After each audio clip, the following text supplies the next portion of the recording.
ठीक है ना, दैट बिकेम योर हाइपोथेसिस। अब हाइपोथेसिस कितने तरीके की होती है जल्दी से बता दो, हम लोगों ने देखी थी null hypothesis, alternative hypothesis, statistical hypothesis and empirical hypothesis. ठीक है, नल हाइपोथेसिस का मतलब दो वेरिएबल्स के बीच में रिलेशनशिप। अच्छा रुक जाओ, वेरिएबल आया तो वेरिएबल कितने तरीके का होता है, how many types of variables are there, ये भी देखा था हमने, मैंने बताया था। हाँ हाँ 5। अरे वेरिएबल कितने तरीके के होते हैं, डेटा नहीं पूछ रहा हूं, वेरिएबल दो तरीके के होते हैं यार, empty final year, independent variable and dependent variable. What is dependent variable and what is independent variable? एक ऐसा वेरिएबल जो ऑल्टर हो रहा है किसी दूसरे वेरिएबल के चेंज होने की वजह से, तो वो डिपेंडेंट वेरिएबल। और एक ऐसा वेरिएबल जिससे कोई फर्क नहीं पड़ रहा है, सूरज के इधर उधर होने से या अर्थ के इधर उधर होने से दिन हो रहा है रात हो रहा है, चांद के आ जाने से लहरें बढ़ रही हैं घट रही हैं, तो जो लहरें हैं, पानी है, समुद्र है, क्या हुआ, ये डिपेंडेंट वेरिएबल है। चांद इंडिपेंडेंट वेरिएबल है। What is the eternal independent variable? मैंने बोला था time. Time is the eternal independent variable. समय किसी के लिए नहीं रुकता, ठीक है ना, समय चलता रहता है, बराबर। इसीलिए जितने भी इंडिपेंडेंट वेरिएबल होते हैं ग्राफ प्लॉटिंग में कहां आते हैं, एक्स एक्सिस पे आते हैं हमेशा। जितने भी इंडिपेंडेंट वेरिएबल्स होंगे वो एक्स एक्सिस पे आएंगे, डिपेंडेंट सारे। चलिए जी, अब हम बात करते हैं, हम लोगों ने बात कर लिया था रिसर्च डिजाइन्स में, दो तरीके के रिसर्च डिजाइन की बात किया था हमने, क्वांटिटेटिव एंड क्वालिटेटिव। क्वांटिटेटिव में हमने दो तरीके की बात किया था, experimental and non experimental. Experimental में कितने तरीके की बात किया था, लेकिन हमने कहा था एक्सपेरिमेंटल में एक बेसिक क्राइटेरिया होता है, वो 3 क्राइटेरियाज थे। पहला क्राइटेरिया मैनिपुलेशन। मैनिपुलेशन का मतलब presence and absence of independent independent variable, of course. Second क्या क्राइटेरिया था, randomization of data, random sampling of data. हम सैंपलिंग लेंगे, अगर आज कर पाए तो आज लेंगे, नहीं तो फिर अगली क्लास में लेंगे। तो रैंडम सैंपलिंग होनी चाहिए डेटा की। और थर्ड क्राइटेरिया क्या था, कंट्रोल ग्रुप की प्रेजेंस या एब्सेंस। अगर तीनों क्राइटेरिया फुलफिल हो रहे हैं तो ट्रू एक्सपेरिमेंटल डिजाइन। अगर तीनों हो रहे हैं तो ट्रू एक्सपेरिमेंटल। अब इनमें से कोई दो हो रहे हैं, जैसे कि कौन से दो भाई, देखो मैनिपुलेशन यानी कि presence and absence of dependent and independent variable जरूरी है, ये होना ही होना है तीनों में। तीन जो डिजाइन है एक्सपेरिमेंटल, तीनों में ये होना ही होना है। तो अगर पहले की बात कर रहा हूं तो मैनिपुलेशन, कंट्रोल ग्रुप, रैंडमाइजेशन तीनों है। दूसरे में मैनिपुलेशन या अगले दो में से कोई एक है, यानी कि रैंडमाइजेशन या कंट्रोल ग्रुप में से कोई एक है, और मैनिपुलेशन, यानी कि दो क्राइटेरिया फुलफिल हो रहे हैं, तो क्या कहलाएगी, काफी एक्सपेरिमेंटल डिजाइन कहलाएगी। और अगर तीसरा है तो तीसरे में एक कौन सा, मैनिपुलेशन, क्योंकि भाई वेरिएबल तो चाहिए तभी तो स्टडी होगी, नहीं तो बिना वेरिएबल के कैसे स्टडी होगी, ठीक है ना। सो that becomes your pre experimental, ठीक है। अब कई लोग और भी कुछ क्लासिफाई करते हैं इसको, जैसे कि मतलब एक्सपेरिमेंटल या क्वांटिटेटिव की बात करें तो जैसे कि डिस्क्रिप्टिव स्टडीज होती हैं, या कोरिलेशनल स्टडीज को भी हम क्वांटिटेटिव स्टडीज में देखते हैं। डिस्क्रिप्टिव का मतलब है कि भाई तुम लोग इतने सारे लोग बैठे हो, तुम्हारा एक ये पर्टिकुलर एज ग्रुप है, तुम्हारा ये बीएमआई है, ऐसे सब कुछ, या आईक्यू तुम लोगों का किस लेवल का है, तो मैंने एक मीन निकाल लिया तीनों का। इस एज ग्रुप प्लस माइनस जिसके एज ग्रुप के लोग बैठे थे यहाँ पे, इनका बीएमआई इतना था और इनका एज आईक्यू जो है वो इतना इतना प्लस माइनस दिस था, ठीक है। So that becomes my descriptive statistics. जब आप लोग भी स्टडी करते हैं तो मान लीजिए आप लोगों ने से 30 लोग लिए, 30 लोगों में क्या डेटा लिया आपने, एज लिया, बीएमआई लिया, फॉर एग्जांपल आईक्यू ले लिया, ठीक है ना। अब 30 लोगों में 30 डेटा आया, 30 का डेटा आया, 30 का डेटा आया, ठीक है। यहां पे आपने क्या निकाला, मीन निकाला प्लस स्टैंडर्ड डेविएशन निकाला, उसका प्लस माइनस, ठीक है। इसका मीन स्टैंडर्ड डेविएशन, इसका मीन स्टैंडर्ड, इसका मीन स्टैंडर्ड डेविएशन। तो जो ये वैल्यू आ रही है जिसमें सिर्फ आप मीन स्टैंडर्ड डेविएशन निकाल रहे हो एक गिवन पॉपुलेशन का, तो हम उसको क्या कहते हैं, हम उसको कहते हैं डिस्क्रिप्टिव स्टैटिस्टिक्स या डिस्क्रिप्टिव स्टडी। एक सेकेंड,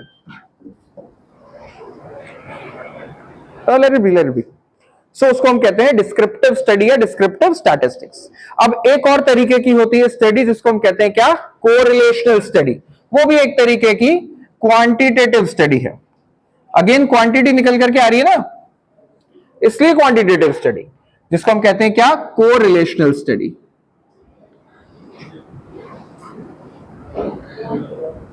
कोरिलेशनल स्टडी मतलब एक वेरिएबल था ए, एक वेरिएबल था बी, तो अगर हमने कोई रिलेशनशिप एस्टैब्लिश कर ली इस तरीके से कि हमको लगा कि अगर ए बढ़ रहा है तो बी भी बढ़ रहा है, या फिर ए बढ़ रहा है तो बी घट रहा है, जिसको आप कहते हो प्रोपोर्शनल या डायरेक्टली प्रोपोर्शनल या इनवर्सली प्रोपोर्शनल।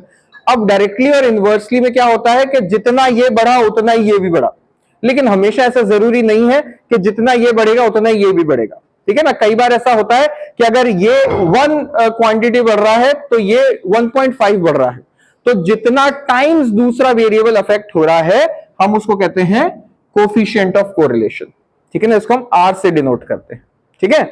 हम बात करेंगे कभी इसके बारे में डिटेल करने का मौका मिला तो मिलेगा वैसे बायोस्टैट्स में, ओके। तो ये हो गई आपकी क्वांटिटेटिव स्टडी। अब हम आ जाते हैं फटाफट एक और रिसर्च डिजाइन पे, जिसका की नाम है क्या, क्वालिटेटिव रिसर्च डिजाइन।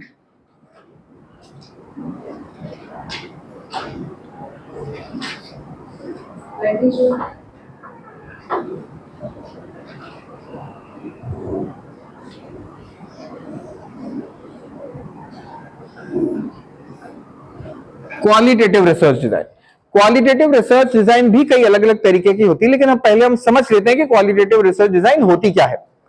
अब याद करो पिछली क्लास मैंने क्वांटिटेटिव के समय क्या बोला था, क्वांटिटेटिव के समय क्या, क्वांटिटी है, ठीक है ना। कौन है भाई, I will not pick it right now. So quantitative में हमने क्या बात किया था, क्वांटिटी है 1 किलो 10 किलो 10 मीटर 4 किलोमीटर, ठीक है ना, क्वांटिटी है हमारे पास।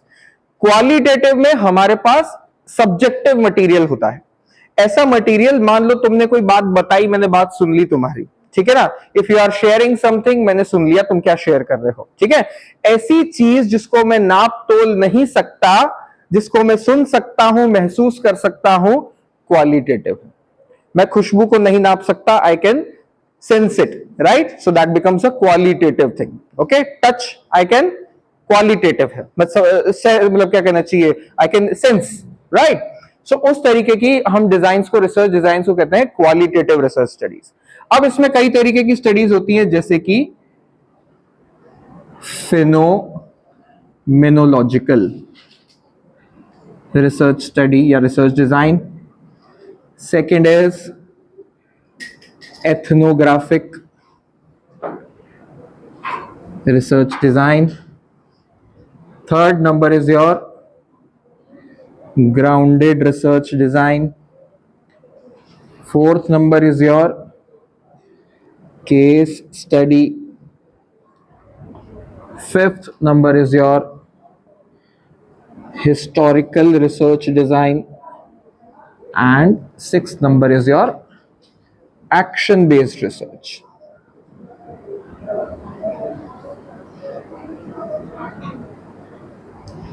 सबसे पहले बात करते हैं फिनोमिनोलॉजिकल। अब फिनोमिनोलॉजिकल का मतलब है, शब्द को तोड़ करके देखेंगे, फिनोमिन। फिनोमिन क्या होता है, जो कि आप बात करते हो कोई घटनाक्रम, कोई ऐसी चीज, कोई फिनोमिना से एसोसिएटेड है। मान लीजिए आप बाढ़ पीड़ित लोगों में से हैं, कहीं एक गांव में बाढ़ आ गई, ठीक है ना, आप वहां रहते थे, मैं एक रिपोर्टर था या फिर मैं सरकार की तरफ से था, मैं आया और मैंने आपके एक्सपीरियंस जानने की कोशिश की। सुनामी आ गई, सुनामी के समय जो लोग वहां थे वो कुछ बच गए, उनमें से मैं उनके पास गया, मैंने एक्सपीरियंस जानने की कोशिश की कि भैया क्या हुआ था, बताओ तो सही। अभी कुछ दिनों पहले मैं सुबह सुबह 4-5 बजे उठा हुआ था, I was going somewhere and एक बहुत जबरदस्त का भूकंप आया था जयपुर में, ठीक है ना, और वो मैंने बिल्कुल अच्छे से खड़े होकर के फेस किया था, वो भूकंप काफी अच्छा ऊपर नीचे हुआ था, right. And if somebody ask about this, तो मैं बताने की अगर स्थिति में हूं, so that becomes a taking my experiences और recording my experiences of a phenomenon becomes a phenomenological. मेरे एक्सपीरियंस क्या थे, मैं उसको क्वांटिफाई नहीं कर सकता। यार 1 किलो का झटका लगा था, ऐसे तो नहीं कह सकता ना मैं। अगर मुझे कोई भी किसी भी फिनोमेन के जरिए अगर मेरे एक्सपीरियंसेस लिए जा रहे हैं जिससे मैं गो थ्रू हुआ हूं, ठीक है ना, बाढ़ हुई, सुनामी हुई, अर्थक्वेक हो गया, कोई भी इसी तरीके के फिनोमेन हो रहे हैं और उन फिनोमेन को मैंने फेस किया है और मैं अपने एक्सपीरियंसेस शेयर कर रहा हूं किसी के साथ कि भैया ऐसा हुआ था। अब ये एक्सपीरियंसेस क्वेश्चनर के जरिए भी हो सकते हैं, ये एक्सपीरियंसेस किसी स्केल के जरिए भी हो सकते हैं, किसी सेट ऑफ क्वेश्चंस के बेसिस पे भी हो सकते हैं, लेकिन पूरे की पूरे सब्जेक्टिव है। क्योंकि अगर भूकंप आया तो मैं इसको अलग तरीके से बताऊंगा, ये अलग तरीके से बताएंगे, ये अलग तरीके से बताएंगे, हर व्यक्ति अपने अपने तरीके से बताएगा। सुनामी आ रही है तो सब हर एक इंसान अपने अपने अलग अलग तरीके से बता रहा है। ट्रेन का एक्सीडेंट होते हुए देखा किसने, सब अपने तरीके से बता रहे हैं उस चीज को, ठीक है ना। कहते हैं ना जितना मुंह उतनी बातें, तो ये है सारी फिनोमिनोलॉजिकल स्टडी, ठीक है ना। हर व्यक्ति का एक्सपीरियंस रिकॉर्ड कर देना इज अ फिनोमिनोलॉजिकल स्टडी। और क्योंकि मैं इसको नाप नहीं सकता, मेजर नहीं कर सकता, क्वांटिफाई नहीं कर सकता, इसलिए ये क्वालिटेटिव स्टडी है। बराबर। अब आ जाते हैं एथनोग्राफिक। एथनोग्राफिक वर्ड और the term comes from the term ethnic. अब मुझे इस क्लास में बैठी हुई लड़कियां बताएंगी कि एथनिक क्या होता है। एथनिक वेयर पता है ना लोग क्या होता है? एथनिक वेयर क्या होता है? Ethnic wear traditional.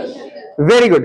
Traditional, traditional का मतलब related to culture of a place. बिना बोले आ जाओ और दरवाजा बंद कर दो।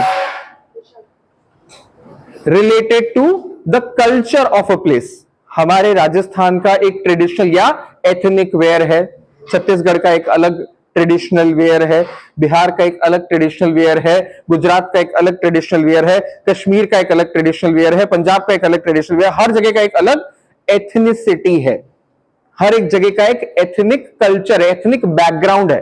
That ethnicity comes from culture. So if I am studying culture, if I am writing something about culture, I cannot quantify it. मैं उसको वजन करके या नाप करके नहीं देख सकता, इसलिए that again becomes my qualitative study. So if I study about the culture of a place and perform a research on the culture of a place, that becomes a ethnological. ethnographic लिखा है क्या? Sorry, हाँ, ethnological कर लो उसको। Ethnographic भी कह सकते हैं, चलो छोड़ दो, एथनोग्राफिक बहुत है। Ethnographic research. Now this was related to phenomenon. Phenomenon, phenomenon होता है ना, मुझे स्पेलिंग क्यों गलत लग रही है इसकी। चलो, ये हुई दो तरीके की क्वालिटेटिव स्टडीज। अब हम बात करेंगे तीसरी तरीके की क्वालिटेटिव स्टडी का, जो कि है ग्राउंडेड स्टडी। अब ग्राउंडेड से क्या मतलब समझ में आता है? जमीनी स्तर पे की गई स्टडी। जमीनी स्तर का मतलब है you have a base behind a study. हमने अभी तक क्या कहा था कि हमने लिटरेचर पढ़ा, लिटरेचर पढ़ के हमारे दिमाग में आया कि यार ये काम तो नहीं हुआ है अभी तक, ये काम होना चाहिए, तो उसके बेसिस पे हमने एक हाइपोथेसिस डिजाइन की, जिसमें कि मुझे लगा कि यार ये मेरी थ्योरी होनी चाहिए, अगर मेरी हाइपोथेसिस प्रूव हुई तो ये मेरी थ्योरी होगी फॉर दिस पर्टिकुलर। लेकिन वो मैंने सिर्फ पढ़ करके निकाला, अभी तक मैंने कुछ भी एनालाइज नहीं किया, कोई डेटा नहीं है, कोई स्टैटिस्टिक्स नहीं है, कुछ भी नहीं है मेरे पास, ठीक है ना। हवा में बात कर रहा हूं मैंने कहा था ना, अजम्पशन है। लेकिन अगर बाय चांस मेरे पास कोई पुराना पड़ा डेटा है, पुराना, मैंने कुछ कलेक्शन नहीं किया, पुराना पड़ा डेटा है, it could be qualitative data, not necessarily quantitative data. एक पुराना पड़ा हुआ क्वालिटेटिव डेटा मेरे पास है, जिसके बेसिस पे मैं कोई थ्योरी अज्यूम कर रहा हूं या फिर मैं कोई थ्योरी बना रहा हूं, that becomes a grounded one.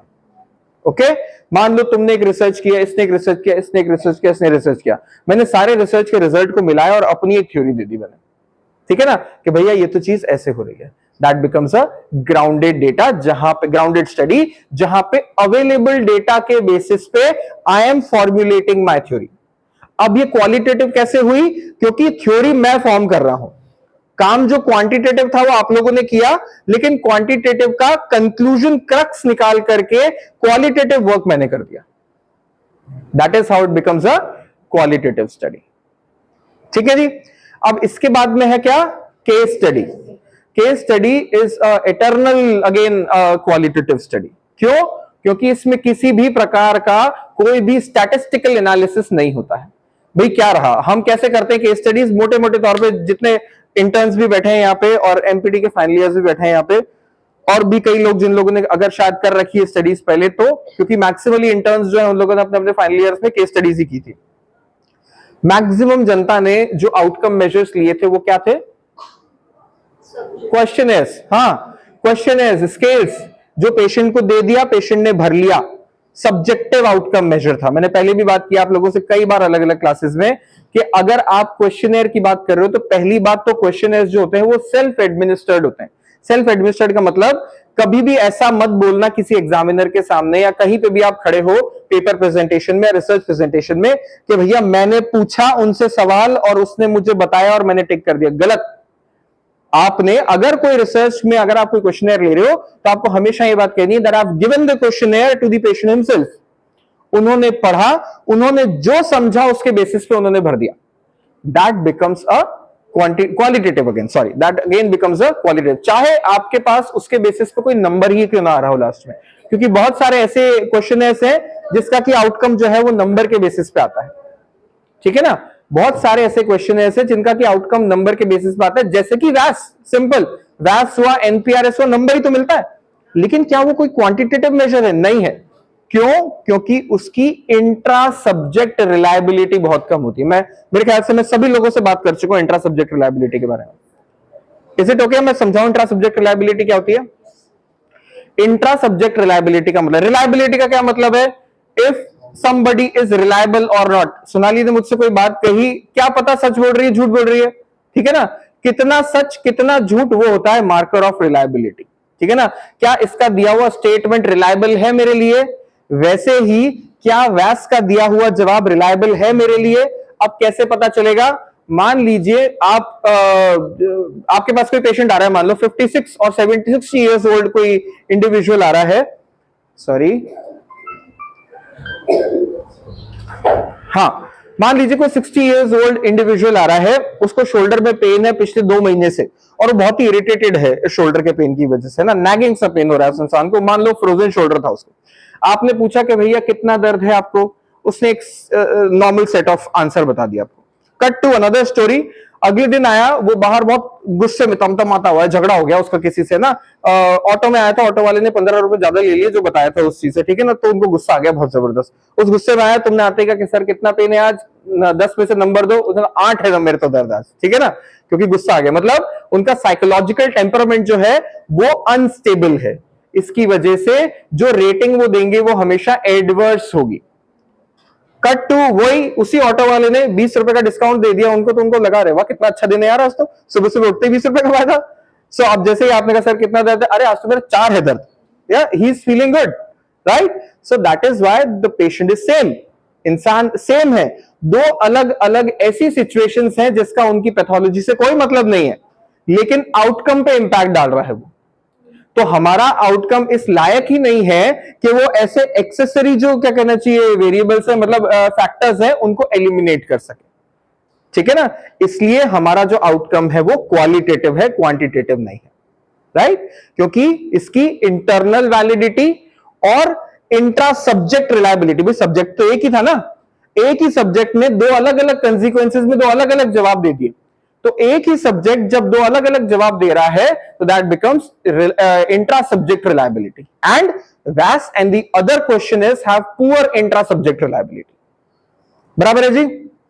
चलिए केस स्टडीज हमने बात कर लिया। इसके बाद है हिस्टोरिकल। हिस्टोरिकल का मतलब है कि अगेन थ्योरेटिकल बेसिस पे हमने पुरानी हिस्ट्री कलेक्ट की, थ्योरेटिकल डेटा के बेसिस पे, उस थ्योरेटिकल डेटा पे हमने या तो थ्योरेटिकली स्टडी कर ली जैसे हिस्ट्री सब्जेक्ट में भी होती है, ठीक है ना, बिल्कुल वैसी करी, या फिर हमने अजम्पशन लगाने शुरू किए कि यार 2000 साल पहले ऐसा होता था तो शायद अब भी ऐसा होगा और उसके बाद में तो और खराब हो जाएगी स्थिति, ठीक है ना। कोई एग्जांपल दे सकते हो ऐसा? बहुत बहुत चलते रहते हैं ऐसे एग्जांपल ना सोशल मीडिया पे। ग्लोबल वार्मिंग का तो हमारे पास डेटा है, global warming is a quantitative data, ठीक है ना। ग्लोबल वार्मिंग में तो बहुत सारी ऐसे अजम्पशन नहीं है ग्लोबल वार्मिंग का, ठीक है ना। फोरहेड क्या? टाइम जो क्रेनियम का शेप साइज है वो दिखती है, लेकिन साइज है, नाप सकता हूं मैं, फॉसिल से नाप सकता हूं मैं, तो शेप तो दिख रहा है यार, शेप भी तो आइडेंटिफाई किया जा सकता है, राउंड, इलिप्टिकल या जो भी है। क्रेनियल कैपेसिटी चेंज हो जाती है उससे, क्वांटिटेटिव है।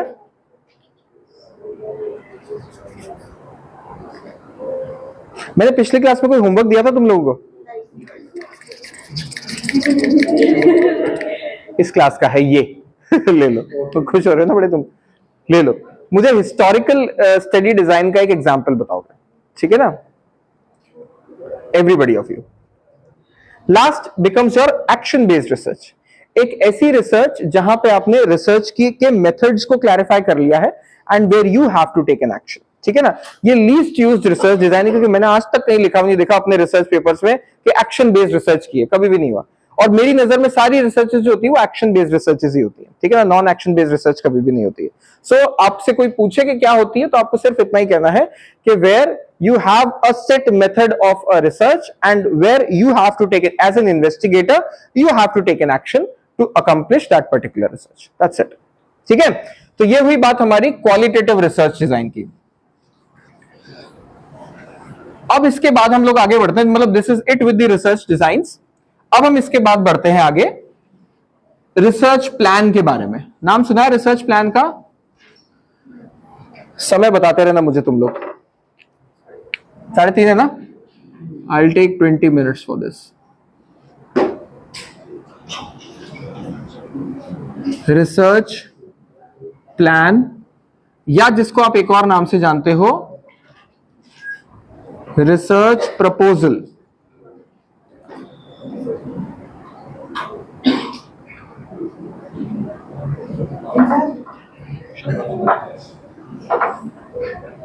Now we need to know how do you frame a research proposal. Interns खास तौर पे ध्यान से सुने, जो कि आगे एमपीटी करने वाले हैं उनको काम आएगा। एमपीटी फर्स्ट ईयर्स खास तौर पे सुने, क्योंकि इनको अगले सेमेस्टर में करना ही है, और एमपीटी सेकेंड ईयर तो खैर जानते ही हैं, ठीक है ना? चलिए, तो रिसर्च प्लान अगर मैं बात करता हूं तो मुझे एमपीटी फाइनल ईयर्स बताएंगे कि क्या मतलब होता है रिसर्च प्लान का। What do you actually mean by research plan? साफ साफ शब्दों में लिखा है, बिल्कुल इंग्लिश के शब्द हैं दो, इसमें कोई भी टेक्निकल टर्म नहीं है। रिसर्च प्लान क्या होता है?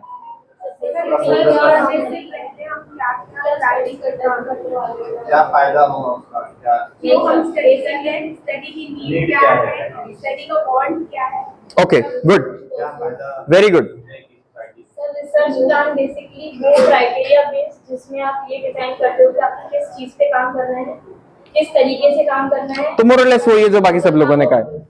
ओके ओके ओके, मेरी नजर में बिल्कुल सही कहा। जिन जिन लोगों ने जो जो जवाब दिया वो बिल्कुल एप्ट था, ठीक है ना? अब हम थोड़ा सा डिटेल में बात करेंगे। जब भी हम कोई रिसर्च कर रहे हैं या जब भी मैं रिसर्च की प्लानिंग कर रहा हूं, तो हमारे दिमाग में दो सवाल पहले आने चाहिए। जो लोग मुझे पहली बार सुन रहे हैं वो लोग शायद इस बात को भी पहली बार ही सुनेंगे, जो लोग मुझसे पढ़ चुके हैं इस बारे में वो लोग जानते हैं इस बारे में, ठीक है ना? तो क्या दो सवाल आने चाहिए दिमाग में? पहला सवाल, why you want to do this research, आप क्यों करना चाहते हैं रिसर्च, पहला सवाल। दूसरा, why the world wants your research, ठीक है ना? दो सवाल जो आपके दिमाग में हमेशा रहने चाहिए before you start the study. Why you want to do this research, that becomes the purpose of the research, ठीक है ना? Second is why the world wants your research, ठीक है? मुझे फाइनल ईयर्स बताओ, क्या सोच रखा है कि अगले सेमेस्टर में क्या करने वाले हैं रिसर्च? थोड़ा सा दिमाग लगाओ, कुछ कुछ तो दिमाग में फॉर्मुलेट किया होगा कि यार सीनियर्स वगैरह को देखा ही है कि लोग ये काम करते आ रहे हैं, तो भाई हमको भी करना ही है अल्टीमेटली। तो फिर हम क्या करेंगे? कुछ आइडिया कि भाई मेरा डायरेक्शन, मेरा थॉट ऑफ इंटरेस्ट तो ये है, एरिया ऑफ इंटरेस्ट ये है मेरा, तो मैं ये कुछ करना चाहता हूं या चाहती हूं। Anybody? MBD first years can also tell me this. क्या सोचा है कि हम क्या करना चाहते हैं आगे? चलिए मैं बताता हूं, छोड़ो। जब मैं ये सोचने की कोशिश करता हूं why I want to do this study, that becomes my own purpose of doing this study. लेकिन मेरा पर्पस जो है वो सेल्फ सेंटर्ड पर्पस नहीं होता है। पहली बात, ये कभी भी नहीं कहोगे क्योंकि कभी किसी ने नहीं किए तो मैं कर रहा हूं, दैट डजंट मेक क्या कहना चाहिए, फ्रूटफुल पर्पस। सेंस नहीं बनता इस चीज का, ठीक है ना? क्योंकि आज तक तो किसी ने शायद एवरेस्ट से छलांग भी नहीं मारी, मार लो जाके छलांग, ऐसा तो कोई मतलब नहीं है ना। सो why you want to do this studies, why you want to explore this particular domain, अगर आप किसी डोमेन को एक्सप्लोर करने की कोशिश कर रहे हो, अगर किसी इंटरवेंशन को देखने की कोशिश कर रहे हो, तो क्या रोबस्टनेस क्रिएट कर रहे हो? रोबस्टनेस का मतलब समझते हो? रोबस्टनेस का मतलब होता है कि मान लीजिए आप लोग बहुत सारी ऐसी स्टडीज करते हैं जिसमें कि क्वालिटेटिव डेटा लेकर के हम छोड़ देते हैं, ठीक है ना, जो कि वैलिड नहीं होता है, जो कि रिलायबल नहीं होता है, हमने अभी अभी देखा। तो वो क्या होती है, एक लाचार सी स्टडी करके हम छोड़ देते हैं फॉर द सेक, क्योंकि हम स्टडी कर रहे हैं। आप लोग ऐसी स्टडीज देखोगे पब्लिकेशंस में भी जो अवेलेबल है, पब्लिश्ड मटेरियल में भी अवेलेबल है ऐसी। लेकिन कुछ स्टडीज ऐसी होती हैं जो बहुत अच्छे जर्नल्स में अवेलेबल होती है, जिनके बहुत डाउनलोड्स होते हैं, बहुत रीड्स होते हैं जिनके, तो उनमें क्या होता है, जैसे कि उन्होंने कोई ब्लड टेस्ट ले लिया, उन्होंने कोई एमआरआई ले ली, उन्होंने कोई एक्सरे ले लिया और उसमें चेंज करा करके दिखाया। तो अब क्या हुआ, आपकी स्टडी ऑथेंटिक हो गई। जितनी ज्यादा स्टडी के आउटकम्स ऑथेंटिक होते जाते हैं, उतनी स्टडी रोबस्ट होती जाती है, right? So what is the amount of robustness that you are creating within your study, that must be your purpose. आपका पर्पस वैसा होना चाहिए। मैं इसलिए करना चाहता हूं क्योंकि इस डोमेन के आउटकम्स में रोबस्टनेस नहीं थी अब तक। That is why I am doing it, right? I want to authentically validate this particular चीज। पहले दिन तो हमने बात किया था, research is also authentically validating the current results, या करंट नॉलेज को ऑथेंटिकेट या वैलिडेट करने का भी काम करती है, ठीक है ना? मेरे को एक बहुत अच्छा आइडिया दिया था किसी ने, उन्होंने कहा था कि if you are doing it manual therapy, और मैं सर्वाइकोजेनिक हेडेक पे कर रहा था, उन्होंने कहा था वैलिडेट करो फ्लेक्शन रोटेशन टेस्ट को इंडियन पॉपुलेशन में, but that could have become a very huge retrospective study, तो इसलिए मैंने नहीं लिया उस चीज को, otherwise I will do it someday, right? So this is something that you people can also do, ठीक है? आपने कोई स्पेशल टेस्ट लिया, उस स्पेशल टेस्ट को एक पर्टिकुलर, भाई एक स्पेशल टेस्ट 2-3 कंडीशंस को दिखा सकता है ना, लेकिन हम जो स्टडीज पढ़ते हैं वो देखते हैं कि यार ये सेंसिटिव है। मान लीजिए एप्लीज स्क्रैच टेस्ट की बात कर रहा हूं, एप्लीज स्क्रैच टेस्ट हम हमेशा कहते हैं कि more reliable, more valid, more sensitive for frozen shoulder, ठीक है ना? लेकिन हम कभी नहीं कहते कि एंटीरियर इंस्टेबिलिटी में भी काम आ सकता है वो। क्यों? क्योंकि अगर मैं जितना एक्सटेंशन में ले जाऊंगा, आपका हेड ऑफ ह्यूमरस आगे आएगा वो, ठीक है?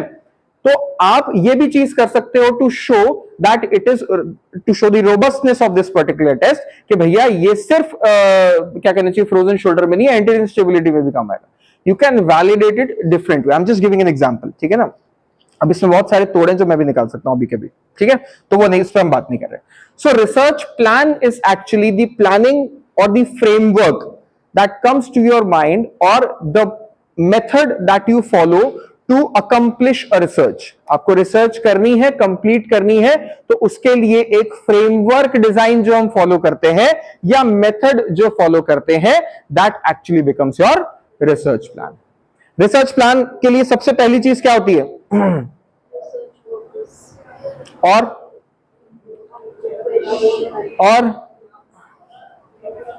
एरिया ऑफ इंटरेस्ट नहीं,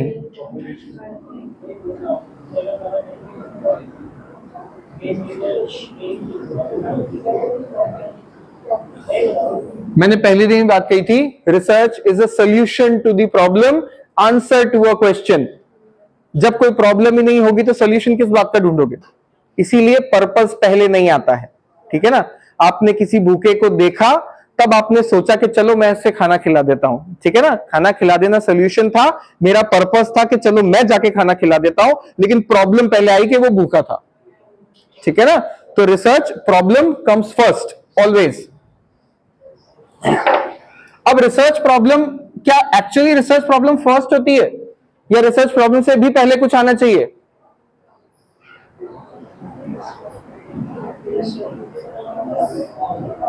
भाई रिसर्च प्रॉब्लम, हाँ वापस बोलो। Existence of the problem. Existence of the problem, existence कैसे पता चलेगी मुझे बताओ?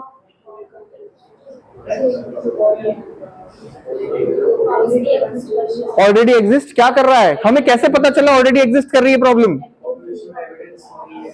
ओके, मुझे कैसे पता चला ये सारी बात?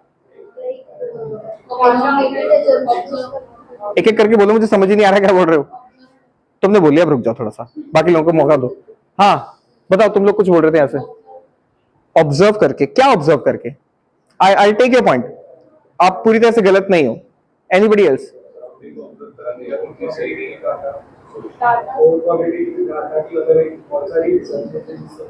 एग्जैक्टली, हम क्या कहते हैं इस प्रोसेस को? अरे कौन सा डेटा एक्सट्रैक्शन, कुछ भी। ये जो उसने बात बोली है, हम उसको एक एक लाइन में क्या बोलते हैं? Exactly, that is review of literature. So that comes out of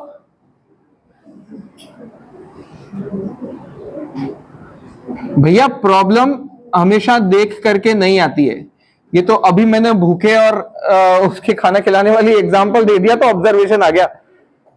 अगर आपके सामने कोई प्रॉब्लम नहीं है, मैं रोज आता हूं, सुबह तुम्हारी क्लास लेता हूं और घर चला जाता हूं, क्या प्रॉब्लम है मेरे जीवन में? कोई प्रॉब्लम नहीं है। तो रिसर्च की कोई प्रॉब्लम ही नहीं है मेरी लाइफ में, तो क्या मैं रिसर्च नहीं कर सकता? रिसर्च में कर सकता हूं। तो मुझे क्या करना है? अवेलेबल एविडेंस को एक्सट्रैक्ट करना है, अवेलेबल एविडेंस को ढूंढना है। कैसे ढूंढूंगा? पढ़ करके तो ढूंढूंगा। 1000 आर्टिकल पढ़ूंगा तब मुझे 7, 8, 10 आर्टिकल जो है वो काम के मिलेंगे उसके अंदर। फिर मुझे मेरी डोमेन पता चलेगी कि अब मुझे इस रास्ते पे जाना है। फिर मैं उस रास्ते पे जाकर के आर्टिकल्स ढूंढना शुरू करूंगा, रिसर्च इसको रिव्यू करना शुरू करूंगा। ठीक है ना? तो रिव्यू करूंगा, that becomes my review of literature. ठीक है? रिव्यू ऑफ लिटरेचर कई तरीके के होते हैं, narrative reviews, systematic review, Meta analysis. ठीक है ना? Systematic review and Meta analysis में क्या होता है? वो सिर्फ आरसीटीज का ही होता है मेजरली। ठीक है ना? RCTs randomise control trial. ठीक है? तो रैंडमाइज कंट्रोल ट्रायल में हमें क्या करना है कि जो डेटा उन्होंने एनालाइज किया हुआ है उस डेटा को हमने निकाला, हर स्टडी से निकाला। मान लो 50, 60, 100 स्टडी हुई, हमने 100 स्टडीज का डेटा निकाला, अपने पास लिया और उसको रीसिंथेसिस किया, मतलब रीएनालाइज किया उस पूरे डेटा को। इफेक्ट साइज निकलती है, उसको कहते हैं कोहेंस डी। ठीक है ना? वो हम कभी और बात करेंगे इस चीज के बारे में। ओके, तो इफेक्ट साइज का कैलकुलेशन हम लोग करते हैं। इफेक्ट साइज के कैलकुलेशन के बाद हमें पता चलता है what is the crux of this particular, मतलब मैंने 100 आरसीटीज लिए तो 100 आरसीटीज का क्रक्स निकल करके क्या बोल रहा है। बराबर है बात? ठीक है? तो हमको अब क्या चाहिए? हमारे पास रिव्यू ऑफ लिटरेचर है, हमारे पास रिसर्च प्रॉब्लम है। रिसर्च प्रॉब्लम के बाद मुझे क्या करना होता है? I need to find out solution, नहीं पर्पस। अब purpose now I need to know what is the research। अब पर्पस का मतलब क्या था जो मैंने पहली लाइन बोली थी आपको? 2 सवालों में से पहला सवाल कि मैं क्यों करना चाहता हूं, अब मैं क्यों करना चाहता हूं। मुझे बैकग्राउंड पता है ना सारा कि भाई ये प्रॉब्लम्स हो रही है, ये ऐसा चल रहा है, ये एविडेंस है, ये प्रेवलेंस है, ये इंसिडेंस चल रहा है, कितनी ज्वलंत प्रॉब्लम है ये। ठीक है ना? रिसर्च तब तक ऑथेंटिक नहीं होती जब तक आपकी तकलीफ बहुत बड़ी नहीं होती है। आपके जो आपको पता है जितनी भी स्टेट गवर्नमेंट्स है, लोकल गवर्नमेंट्स है, सेंट्रल गवर्नमेंट है, वो सब ऐसे ना रिसर्चर्स पे ग्रांट्स भी देती है। अगर आप प्रोजेक्ट्स देते हो उनको तो प्रोजेक्ट्स पे ग्रांट देती है, जैसे कि आईसीएमआर हो गया है ना, आईसीएमआर भी एक बॉडी है। सीटीआरआई सिर्फ रजिस्ट्रेशन के लिए होता है, जो कि एक आईसीएमआर की सब्सिडरी बॉडी है। आईसीएमआर का फुल फॉर्म क्या पता है? Indian council of medical research. ठीक है ना? तो वो आप उनको अपना जब कोई रिसर्च प्रोजेक्ट देते हो तो रिसर्च प्रोजेक्ट के बाद उनमें काफी ब्रेनस्टॉर्मिंग होती है, फिर आपको बुलाया जाता है, आप प्रेजेंटेशन देते हो, फंडिंग बेसिस पे होती है बहुत सारा, और अगर सब कुछ क्लियर हो जाता है तो वो आपको ग्रांट देने लग जाते हैं। And it can be enormous, मतलब 2000 रुपए से लेकर 2 करोड़ रुपए तक कुछ भी ग्रांट हो सकती है, they can give you. R&D strong है इंडिया में भी। ठीक है? तो वो कब देंगे? जब प्रॉब्लम ज्वलंत होगी, जब प्रॉब्लम इतनी बड़ी दिखाओगे आप उस चीज को कि यार ये तो वाकई प्रॉब्लम बहुत बड़ी है, गवर्नमेंट को यानी कि गवर्नमेंट ऑफिशियल्स को लग जाना चाहिए कि यार अगर अभी भी हमने इस पे ध्यान नहीं दिया तो आगे जाकर के there can be a big massacre इस चीज की वजह से, then they take interest in your study. भाई सीधी सी बात है, आप किसी और की बात में कब इंटरेस्ट लोगे? या तो आपका अपना मतलब हो या फिर कोई बहुत बड़ी प्रॉब्लम हो जो कि आपको इंपैक्ट डाल सकती है आपके ऊपर। ठीक है ना? तो वो भी तो कोई दूसरे हैं, आपको उनका इंटरेस्ट अपनी रिसर्च में डेवलप करना है, तो या तो उनका मतलब सिद्ध होना चाहिए या प्रॉब्लम इतनी ज्यादा बड़ी हो कि उनको लगे कि अगर अभी भी एड्रेस नहीं किया तो there will be a great problem. जैसे कि राजस्थान गवर्नमेंट में कई सालों से एक रिसर्च प्रोजेक्ट चल रहा है और वो हर नए आदमी को फंड करते हैं उसके लिए, वो है सिलिकोसिस के ऊपर। ऑक्यूपेशनल हैजार्ड है और राजस्थान की जो माइंस है वहां पे बहुत प्रॉब्लमैटिक सिचुएशन है सिलिकोसिस की। बाकी शायद दूसरे स्टेट्स में इतनी बड़ी प्रॉब्लम नहीं है सिलिकोसिस की, यहाँ पे है सिलिकोसिस। तो राजस्थान की गवर्नमेंट में अगर आप कोई अच्छा प्रोजेक्ट बना के ले जाते हो, मतलब खराब से खराब भी ले जाते हो ना, जिसमें कि रोबस्ट आउटकम्स हैं, तो दे विल फंड यू। वहां पे कम से कम 15,000 रुपए पर मंथ की जो ग्रांट है वो अवेलेबल है, अभी भी आप देखोगे वेबसाइट्स पे अवेलेबल है। You just send your article, मतलब सेंड योर प्रपोजल, एक अच्छा प्रपोजल या आप वो बना करके भेजो, क्या करना चाहिए, रिसर्च प्लान बना करके भेजो उनको। तो प्लान बना करके भेजोगे तो they if they approves it so you can get a good amount of grant. ठीक है ना? चलिए, तो इसके बाद हुआ हमने रिव्यू किया, हमको रिसर्च प्रॉब्लम मिली, रिसर्च प्रॉब्लम के बाद हमने अपना पर्पस डिजाइन किया, राइट? अब अपने पर्पस के बाद सवाल आया दूसरा सवाल क्या है मेरा? दुनिया को क्या मतलब है मेरी स्टडी से? सो दैट बिकम्स योर, जोर से बोलो, नीड ऑफ द स्टडी। इसको हम एक और शब्द लिखते हैं, सिग्निफिकेंस ऑफ स्टडी। भाई एग्जाम में आएगा तो इंग्लिश में लिख लोगे ना अपने हिसाब से सब लोग, जो लोग एग्जाम के हिसाब से पढ़ रहे हैं। ऐसा तो नहीं बोलोगे कि आपने लिखवाया नहीं था हमको, ठीक है?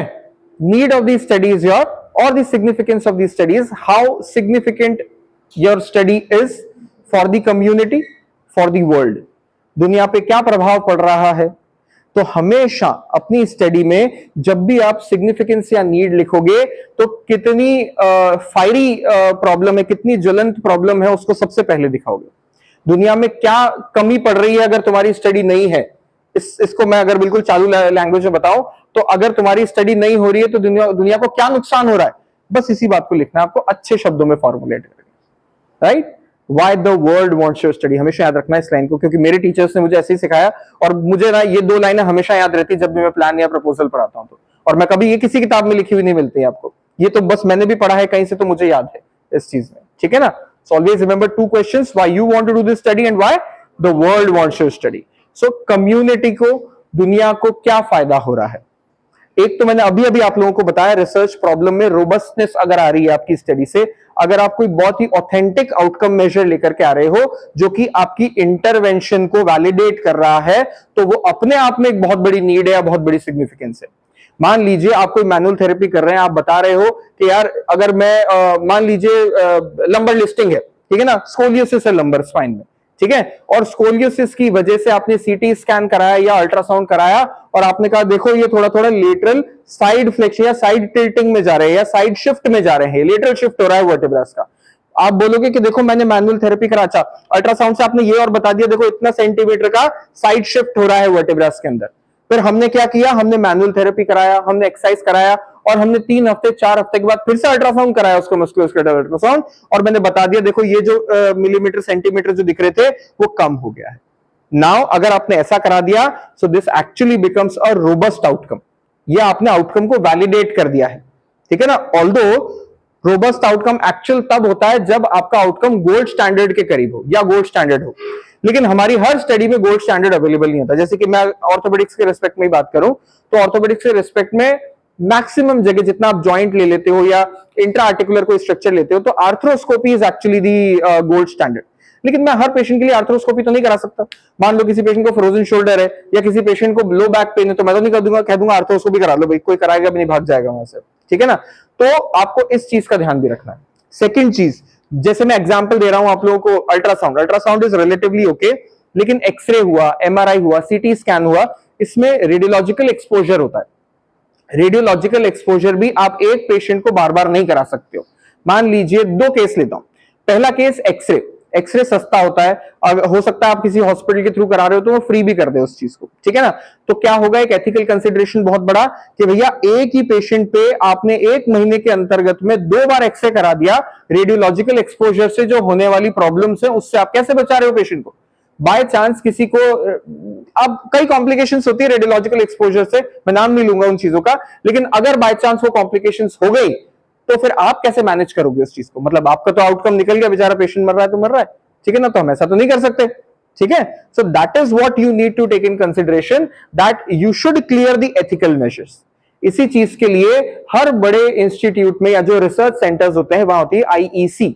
आईईसी का मतलब क्या होता है? इंस्टीट्यूशनल एथिकल कमिटी, जिसके लिए भी आप लोगों के पीपीटीज बनाई जा रही है ना फाइनल ईयर्स वालों की, तो वो इसीलिए बनाई जा रही है ताकि हम यहां की आईईसी जो है उसमें भेजेंगे, ये लोग प्रेजेंट करेंगे और एथिकल कंसिडरेशन, एथिकल चीजों पे, मापदंडों पे तोला जाएगा उनको, और अगर क्लियर निकला तो हम उनको क्लियर कर देंगे, एथिकली अप्रूव्ड कह देंगे उस चीज को। Every publication that you make, every बड़ी कॉन्फ्रेंस, जैसे कि मैं WCPT गया था तो WCPT वालों की पहली मांग ये थी कि जो आपने स्टडी करी है क्या वो एथिकली अप्रूव्ड स्टडी है, और अगर है तो हर स्टडी को एक नंबर दिया जाता है आईईसी। अब आईईसी जो होता है वो directly in correlation with your this क्या कहना चाहिए, ICMR होता है, ठीक है ना? तो आईईसी को वैलिडेट आईसीएमआर करता है हमेशा। जो भी रिसर्च डेवलपमेंट सेल या रिसर्च डेवलपमेंट का जो मिनिस्ट्री होती है किसी कंट्री की या किसी स्टेट की, तो वो वैलिडेट करते हैं हमेशा इस चीज को, ठीक है ना। तो वो एक पर्टिकुलर नंबर देता है ईसी आपको, आपकी स्टडी को एक नंबर असाइन करता है जो कि ग्लोबली वैलिड होता है, ठीक है। अगर आप किसी इंटरनेशनल कॉन्फ्रेंस में लिख रहे हो कि ये नंबर है मेरा, तो वो क्लियर चेक कर लेते हैं वेबसाइट के थ्रू कि भैया ये नंबर की स्टडी कोई है या नहीं है। अगर है तो आपकी स्टडी पास हो जाती है, ठीक है ना। तो बाय चांस मेरे पास था वो नंबर, है ना, इसलिए मेरी स्टडी पास हो गई थी वहां पे, राइट। चलिए अब हम आगे बढ़ेंगे। नीड ऑफ दी स्टडी हमने कर लिया। अब नीड के बाद सबसे इंपॉर्टेंट क्या, हमने देख लिया कि मेथड क्या है। यहां तक आते आते मेरे दिमाग में ये फॉर्मुलेट हो जाता है कि मैं क्या करने वाला हूं, ठीक है ना। जब मुझे पता चल जाता है क्या करने वाला हूं, तो डेफिनेटली मेरे दिमाग में क्लियर है कि स्टडी की डिजाइन क्या है। अब स्टडी की डिजाइन मुझे पता है क्या है, तो इसका मतलब है research method is clear. Now I have to look for methodology. अब मुझे मेथडोलॉजी पे ध्यान देना है, लेकिन मेथडोलॉजी पे जाने से पहले यहां तक जब मुझे नीड ऑफ द स्टडी और purpose of the study clear हो गया है और मुझे ये पता है कि मुझे क्या करना है, तो now this is the correct place where I define my own hypothesis कि भाई अगर मैंने ये किया तो ऐसा होना चाहिए। दो चीजें मैं डिफाइन करता हूं साथ में, एक तो होता है डिजायर्ड आउटकम, एक होता है हाइपोथेसिस। हाइपोथेसिस का मतलब है कि अगर मैंने इस ट्रीटमेंट को इस कंडीशन में दिया तो शायद ऐसा होगा, राइट। तो दैट बिकम्स माय हाइपोथेसिस, लेकिन मेरे पास इसको वैलिडेट करने के लिए कोई डेटा नहीं है, सो इसीलिए ये हाइपोथेसिस है। अगर मेरे पास कोई डेटा होता तो ये थ्योरी हो जाती, ठीक है ना। मेरे पास कोई बैकग्राउंड में डेटा नहीं है, कोई सबूत नहीं है इस बात को प्रूव करने के लिए, that is why it is my hypothesis, ठीक है। तो इसके बाद आएगी आपकी चीज क्या, hypothesis generation.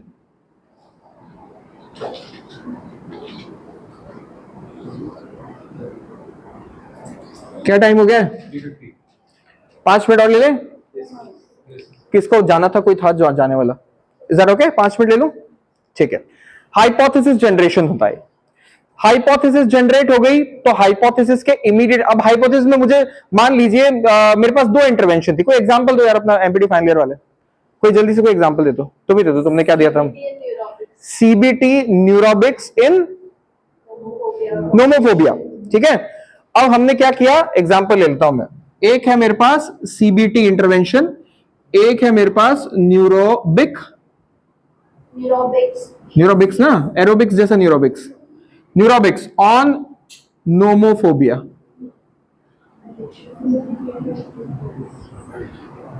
This on this, outcome क्या, आउटकम मेजर क्या है, हाँ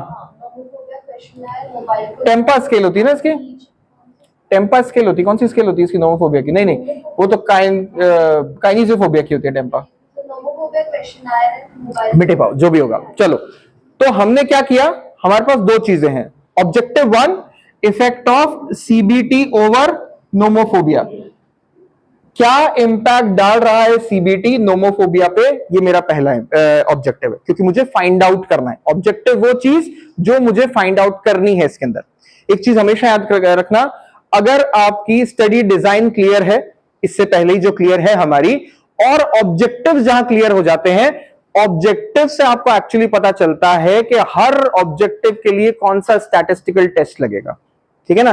वो मैं तब बताऊंगा जब मैं आप लोगों को स्टैट्स पढ़ा रहूंगा, ठीक है ना।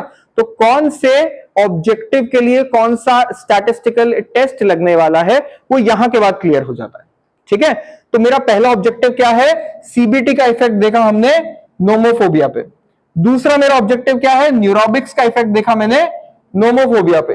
तीसरा ऑब्जेक्टिव क्या है मेरा, दोनों को कंपेयर किया, दोनों के इफेक्ट्स को, comparison of the efficacies of the CBT and neurobics in patients suffering with, that becomes my third objective. तो पहले में क्या था, pre test post test comparison. दूसरे में क्या था, pre test post test comparison. तीसरे में क्या था, दोनों के पोस्ट टेस्ट का कंपैरिजन।